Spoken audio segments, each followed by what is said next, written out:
ಈ ಒಂದು ಕ್ಲಾಸಿನಲ್ಲಿ ಧಾರವಾಡ ಜಿಲ್ಲೆಯ ಗದಗ ಮತ್ತು ಹಾವೇರಿ ಜಿಲ್ಲೆಗಳ ಜನಸಂಖ್ಯಾ ಹಂಚಿಕೆಯ ಬಿಂದು ವಿಧಾನ ನಕ್ಷೆಯನ್ನು ಹೇಗೆ ಸಿದ್ಧಪಡಿಸುವುದು ಎಂಬುದರ ಬಗ್ಗೆ ತಿಳಿದುಕೊಳ್ಳೋಣ. ಮೊದಲಿಗೆ exercise number 1, prepare A population distribution in Dharwad district map by using dot method for the following data. ಈ ಕೆಳಗಿನ ದತ್ತಾಂಶದಿಂದ ಧಾರವಾಡ ಜಿಲ್ಲೆಯ ಜನಸಂಖ್ಯಾ ಹಂಚಿಕೆಯನ್ನು ಬಿಂದು ವಿಧಾನದಿಂದ ಸಿದ್ಧಪಡಿಸಿ ಅಂತ ಒಂದು ಅಭ್ಯಾಸವಿದೆ.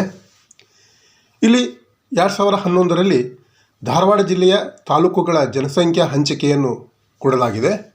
ಈ ಒಂದು ಜನಸಂಖ್ಯಾ ಹಂಚಿಕೆಯನ್ನು ತೆಗೆದುಕೊಂಡು ನಾವು ಈ ಒಂದು ಧಾರವಾಡ ಜಿಲ್ಲೆಯಲ್ಲಿ ಬಿಂದು ವಿಧಾನ ನಕ್ಷೆಯನ್ನು ಸಿದ್ಧಪಡಿಸೋಣ. ಮೊದಲಿಗೆ ಈ ಒಂದು ಜನಸಂಖ್ಯೆಯಲ್ಲಿ ಇರುತ್ತಿರುವಂಥ ಗರಿಷ್ಠ ಮತ್ತು ಕನಿಷ್ಠ ಸಂಖ್ಯೆಗಳನ್ನು ನೋಡೋಣ.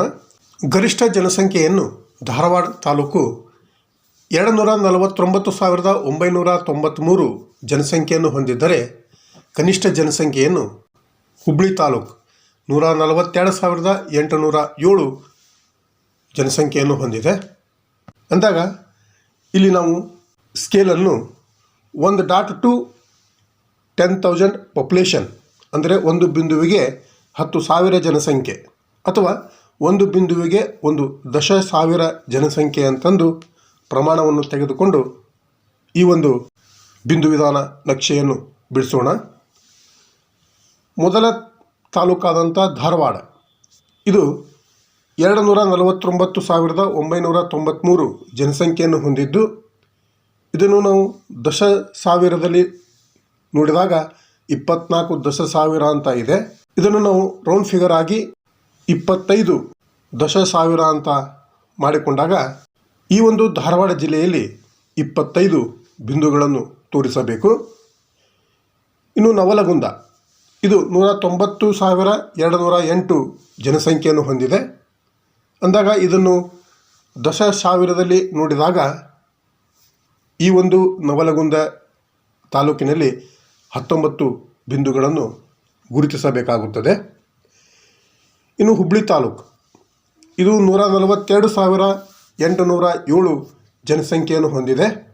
ಅಂದಾಗ 14 ದಶಸಾವಿರ ಅಂತ ತೆಗೆದುಕೊಂಡಾಗ ಈ ಒಂದು ತಾಲೂಕಿನಲ್ಲಿ 14 ಬಿಂದುಗಳನ್ನು ಗುರುತಿಸಬೇಕು. ನಂತರ ಕಲಘಟಗಿ ಇದು 154,659 ಜನಸಂಖ್ಯೆಯನ್ನು ಹೊಂದಿದೆ. ಇದನ್ನು ನಾವು ದಶಸಾವಿರದಲ್ಲಿ ನೋಡಿದಾಗ ಈ ಒಂದು ಕಲಘಟಗಿ ತಾಲೂಕಿನಲ್ಲಿ 15 ಬಿಂದುಗಳನ್ನು ಗುರುತಿಸಬೇಕು. ಕೊನೆಯ ತಾಲೂಕು ಕುಂದಗೋಳ ಇದು 165,568 ಜನಸಂಖ್ಯೆಯನ್ನು ಹೊಂದಿದೆ.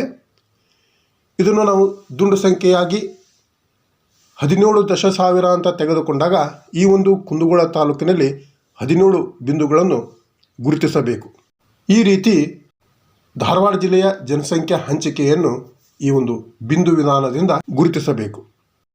ಇನ್ನು exercise number 2, prepare A population distribution in Gadag district map by using dot method for the following data. ಈ ಕೆಳಗಿನ ದತ್ತಾಂಶದಿಂದ ಗದಗ ಜಿಲ್ಲೆಯ ಜನಸಂಖ್ಯಾ ಹಂಚಿಕೆಯನ್ನು ಬಿಂದು ವಿಧಾನದಿಂದ ಸಿದ್ಧಪಡಿಸಿ ಅಂತ ಇದೆ. ಇಲ್ಲಿ 2011ರಲ್ಲಿ ಈ ಒಂದು ಗದಗ ಜಿಲ್ಲೆಯು ತಾಲೂಕುವಾರು ಜನಸಂಖ್ಯಾ ಹಂಚಿಕೆಯನ್ನು ಇಲ್ಲಿ ಕೊಡಲಾಗಿದೆ.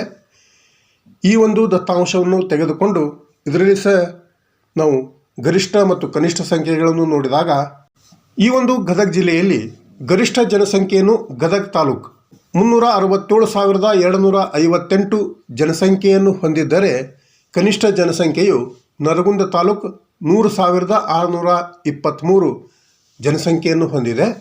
ಇಲ್ಲಿಯೂ ಸಹ ನಾವು ಪ್ರಮಾಣ ಅಂದರೆ ಸ್ಕೇಲ್ 1 ಡಾಟ್ ಟು 10,000 ಪಾಪ್ಯುಲೇಷನ್ ಒಂದು ಬಿಂದುವಿಗೆ 10,000 ಜನಸಂಖ್ಯೆ ಅಥವಾ ಒಂದು ಬಿಂದುವಿಗೆ 1,10,000 ಜನಸಂಖ್ಯೆ ಅಂತಂದು ತೆಗೆದುಕೊಂಡು ಈ ಒಂದು ಬಿಂದು ವಿಧಾನ ನಕ್ಷೆಯನ್ನು ಸಿದ್ಧಪಡಿಸೋಣ.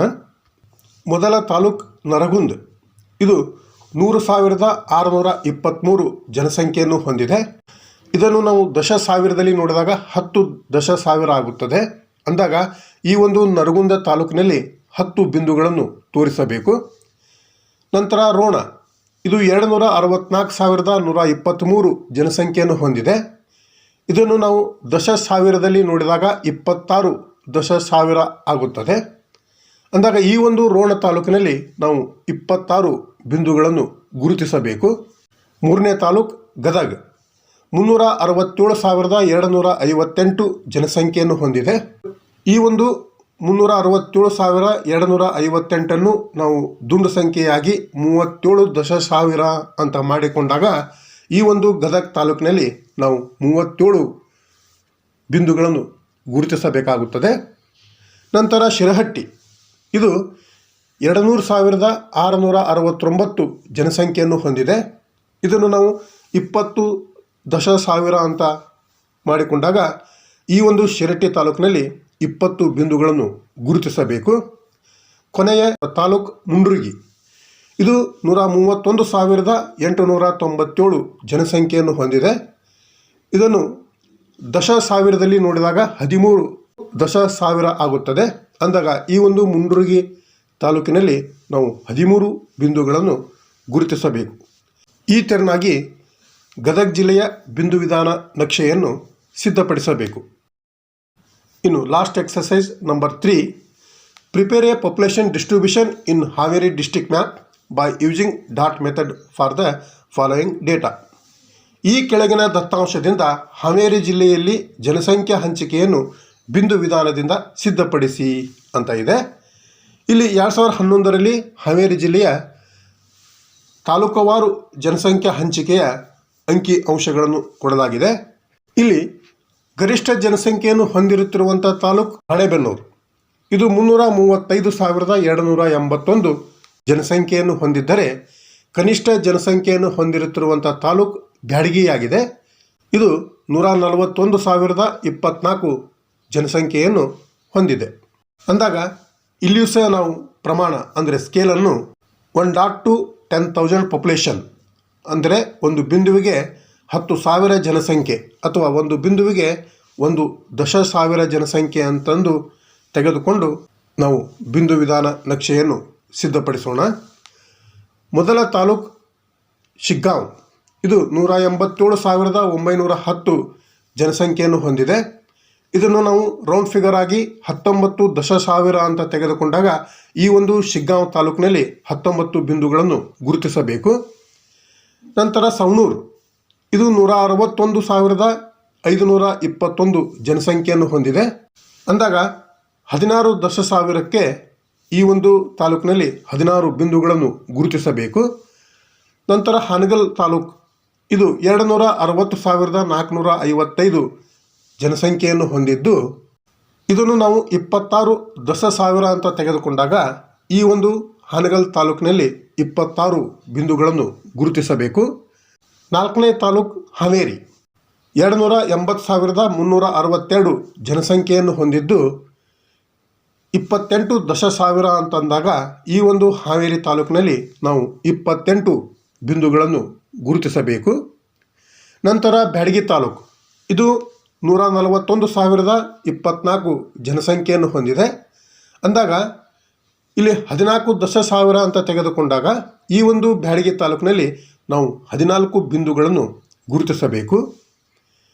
ನಂತರ ಹಿರೇಕೆರೂರು ಇದು 231,115 ಜನಸಂಖ್ಯೆಯನ್ನು ಹೊಂದಿದ್ದು ಅಂದಾಗ ಇದು 23 ದಶ ಸಾವಿರ ಜನಸಂಖ್ಯೆಯನ್ನು ಹೊಂದಿರುವುದರಿಂದ ಇಲ್ಲಿ 1 ದಶ ಸಾವಿರಕ್ಕೆ ಒಂದು ಬಿಂದುವಿನಂತೆ 23 ದಶ ಸಾವಿರಕ್ಕೆ ಈ ಒಂದು ಹಿರೇಕೆರೂರು ತಾಲೂಕಿನಲ್ಲಿ 23 ಬಿಂದುಗಳನ್ನು ಗುರುತಿಸಬೇಕು.